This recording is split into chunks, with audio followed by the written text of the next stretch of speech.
What's up guys, so a quick disclaimer before this video starts. I'm not about it, I'm literally just a friendly white kid, so if you see me on the street, please don't kill me.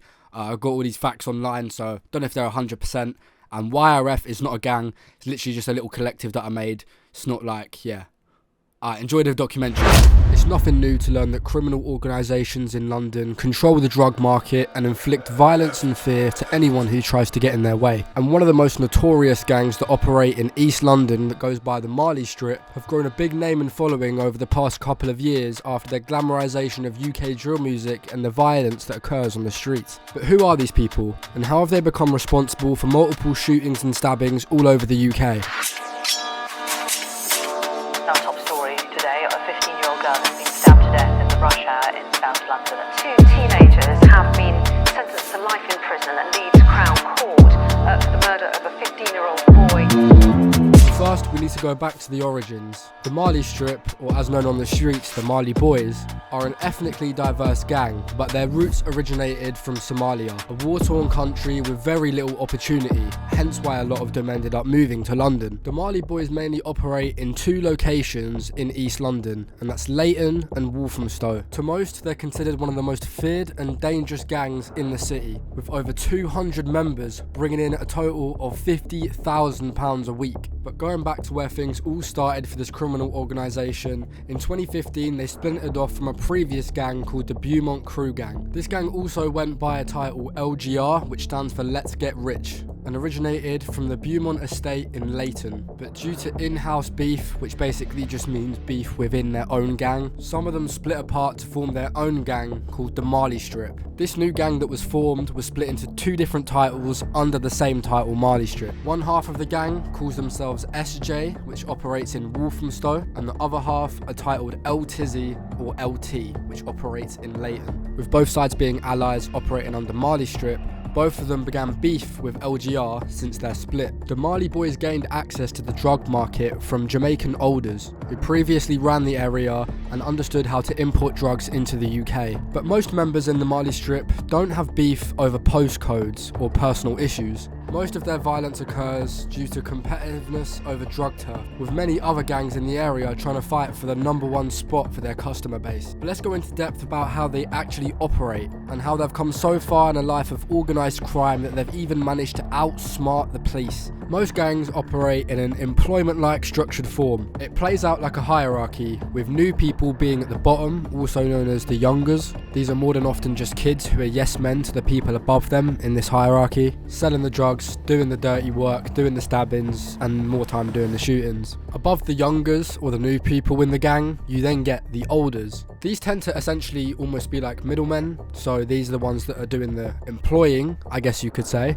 They're usually in control of the drugs that are then given to the youngers to then deal on the streets. And then you have the people that are at the top of the gang, the ones that control imports and exports, control what drugs are given to the olders, and are essentially the breadwinners of the hierarchy. And coming back to the Marley Strip, it would be stupid not to mention Richi. Taking things back to 2019, Richi was a predominant figure in this gang. He was actively dropping music within the UK drill genre, but a few years later would quit the road life and follow his guide to God, which was a very respectable decision. However, Richi paved the way for Marley Strip members to delve into music, and since then, other notable figures like Rondo Montana, babymane, Hzino and Ridla all took off within their music careers. In their songs, they would describe what it's like on the streets of East London, describing murders and other crimes that they've committed. The gang was said to be responsible for a number of killings, including Jaden Moody, a 14-year-old boy who was knocked off his moped and knifed to death in a gang-violent attack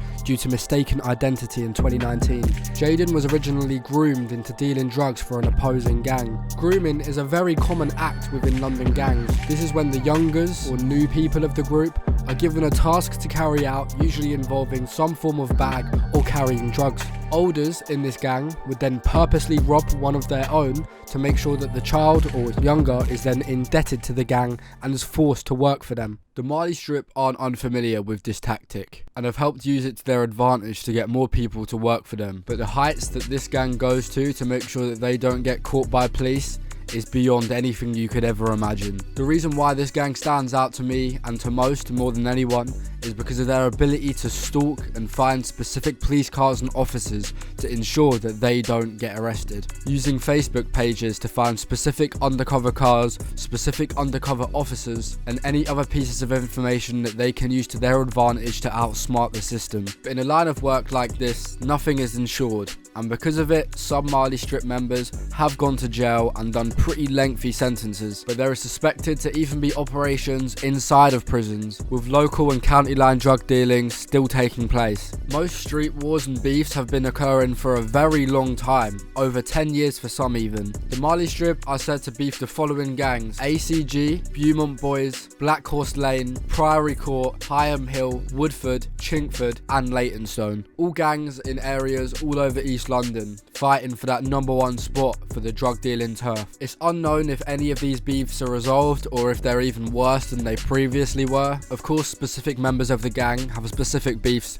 with specific people over specific reasons, and this can start from just as little as an argument and ends in deaths. The Marley Strip have carried out a number of ruthless attacks, including in 2017 and in 2018 when someone was stabbed to death and shot to death. One of the said to be leaders, but it's unsure his position, called Hamza al-Haq, don't count me on the pronunciation of that, stabbed 18-year-old Kayser McCrane in Walthamstow to death. He fled the country to Pakistan for a couple months, and 5 days after his return, he and 2 others were involved in the mistaken identity murder of 20-year-old Joseph William Torres, who was shot dead in his van. Both of these killings were in revenge of Hamza's 17-year-old friend Elijah Dornelli. Elijah was also a member of the Marley Strip, who was said to have been disemboweled in Walthamstow during his attack. When the second killing occurred, Hamza was found and taken by authorities and given at least 36 years in prison. As well as this, another associate of the gang called Tiny Lito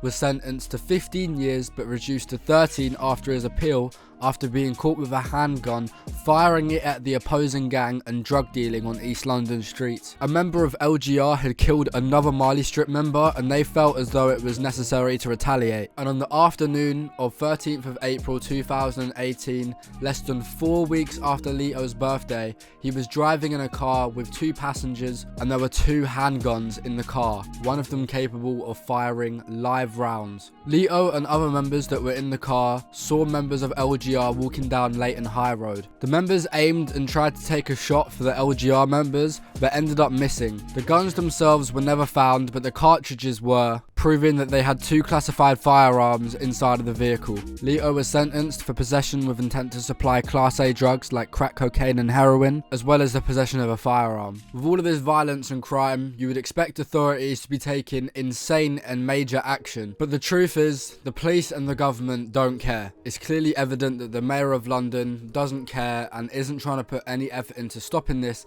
because the sentence for carrying a knife is still extremely low. People get 10 years in prison, do 5 for good behaviour, and then they just don't care anymore because what's 5 years to their life if they can make a bunch of money? East London is still extremely underfunded, with a lot of poverty-driven towns and no hope for the people, hence why most of them end up doing drugs, get addicted to cocaine, crack, heroin, etc.